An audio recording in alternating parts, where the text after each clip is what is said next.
আজ আমরা পড়ব বাজারজাতকরণ পরিচিতি বা ইন্ট্রোডাকশন অফ মার্কেটিং।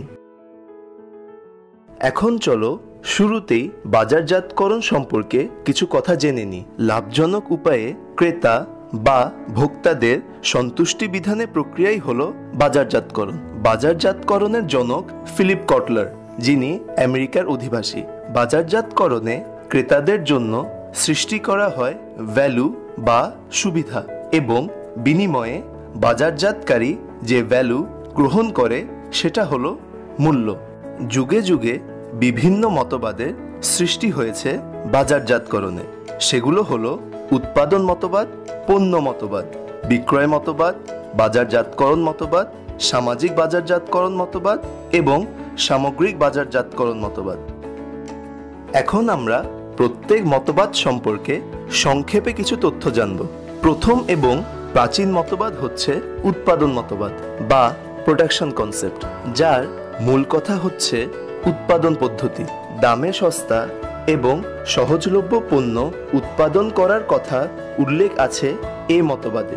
এরপর আসলো পণ্য মতবাদ বা প্রোডাক্ট কনসেপ্ট। পণ্য মতবাদের মূল কথা পণ্যের গুণগত মান। পণ্য মতবাদে উল্লেখ আছে পণ্যের মান যত বৃদ্ধি পাবে বিক্রয় তত বৃদ্ধি পাবে। এরপর আসছে বিক্রয় মতবাদ বা সেলিং কনসেপ্ট। বিক্রয় মতবাদের মূল কথা বিক্রয় পদ্ধতি। প্রচারমূলক কাজের মাধ্যমে বিক্রয় বৃদ্ধি করার কথা উল্লেখ আছে এই মতবাদে। এরপর আসছে বাজারজাতকরণ মতবাদ বা মার্কেটিং কনসেপ্ট। বাজারজাতকরণের মূল কথা ক্রেতাদের চাহিদা ও প্রয়োজন অনুযায়ী পণ্য উৎপাদন ও সরবরাহ করা। ভোক্তাদের রুচি, পছন্দ, চাহিদা খুঁজে বের করে পণ্য ও সেবার মাধ্যমে তা পূরণ করার কথা উল্লেখ আছে এ মতবাদে। বর্তমানে সবচেয়ে বেশি ব্যবহৃত হয় এই মার্কেটিং কনসেপ্ট। এই মতবাদে দুইটি পক্ষ রয়েছে, বাজারজাতকারী এবং ভোক্তা। এরপর উদ্ভাবিত হয় সামাজিক বাজারজাতকরণ মতবাদ বা সোসাইটাল মার্কেটিং কনসেপ্ট। এ মতবাদের মূল কথা সমাজের প্রতি দায়বদ্ধতা। সমাজের সদস্য হিসেবে সামাজিক কর্মকাণ্ডে অংশগ্রহণ করবে বাজারজাতকারী। এই মতবাদে তিনটি পক্ষ থাকবে, যথা কোম্পানি বা বাজারজাতকারী, সমাজ ও ভোক্তা। সর্বশেষ উদ্ভাবিত মতবাদের নাম সামগ্রিক বাজারজাতকরণ মতবাদ বা হোলিস্টিক মার্কেটিং কনসেপ্ট। সর্বাধুনিক মতবাদটি হলো সামগ্রিক বাজারজাতকরণ মতবাদ। এই মতবাদের মূল কথা হলো সকল কিছুই করা সম্ভব। এই মতবাদের উপাদান চার ধরনের, যথা 1. Internal marketing, 2. Performance marketing, 3. Integrated marketing, 4. Relationship marketing. এবার চলো নতুন প্রক্রিয়ার ভেতর দিয়ে বিপণন প্রক্রিয়া শিখে ফেলি। কি রাজি তো? বিপণন প্রক্রিয়ার ধাপ 5টি। প্রথম ধাপটি হলো বাজার স্থান ও ক্রেতাদের প্রয়োজন অনুধাবন। দ্বিতীয় ধাপটি হলো ক্রেতামুখী বিপণন কৌশল নকশায়ন। তৃতীয় ধাপটি হলো সমন্বিত বিপণন পরিকল্পনা ও কর্মসূচি প্রণয়ন। চতুর্থ ধাপটি হলো ক্রেতা সম্পর্ক সৃষ্টি। পঞ্চম এবং শেষ ধাপটি হলো ক্রেতাদের নিকট হতে ভ্যালু অর্জন।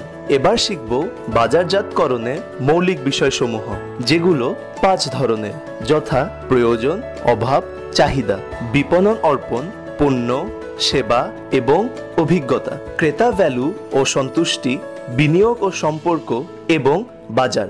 চলো প্রত্যেকটি বিষয়গুলো সম্পর্কে জেনে নিই। প্রথম মৌলিক বিষয়টি হলো প্রয়োজন, অভাব, চাহিদা বা নিডস, ওয়ান্টস, ডিমান্ড। কোনো কিছু থেকে নিজেকে বঞ্চিত মনে করাই হচ্ছে প্রয়োজন।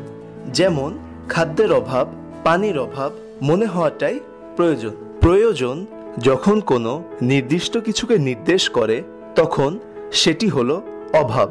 যেমন ক্ষুধা লাগলে বাঙালিরা ভাতের অভাব এবং আমেরিকানরা ফাস্ট ফুডের অভাব বোধ করে। আবার নির্দিষ্ট বস্তুর অভাব এবং তা কেনার সামর্থ্য ও ইচ্ছাই হলো চাহিদা। দ্বিতীয় মৌলিক বিষয়টি ছিল বিপণন অর্পণ বা মার্কেটিং অফারিংস, যা দেখা ও ছোঁয়া যায় এবং বাহ্যিকতা আছে। সেটি হলো পণ্য।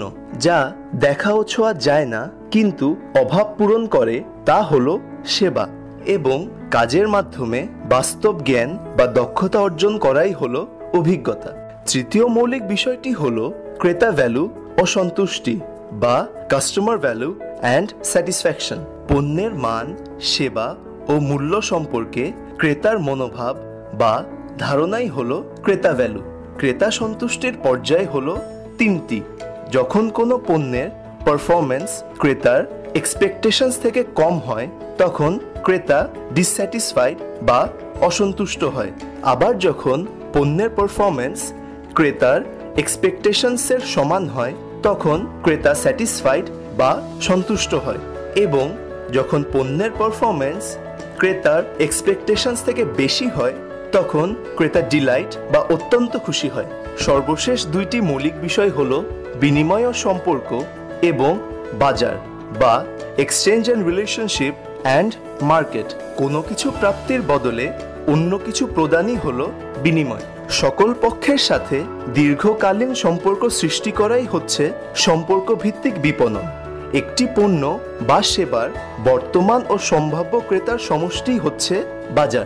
সর্বশেষে এবার চলো বাজারজাতকরণ বা বিপণন সম্পর্কে কিছু গুরুত্বপূর্ণ তথ্য জেনে নিই। পণ্যের ক্রেতামুখী সুবিধা চিন্তা না করে কোনো একটি পণ্য বা সেবার উপর মনোযোগ দেওয়াকে বলে বিপণন দৃষ্টিহীনতা বা মার্কেটিং মায়োপিয়া। লাভজনক ক্রেতাকে বলা হয় এঞ্জেলস এবং অলাভজনক ক্রেতাকে বলা হয় ডেমন্স।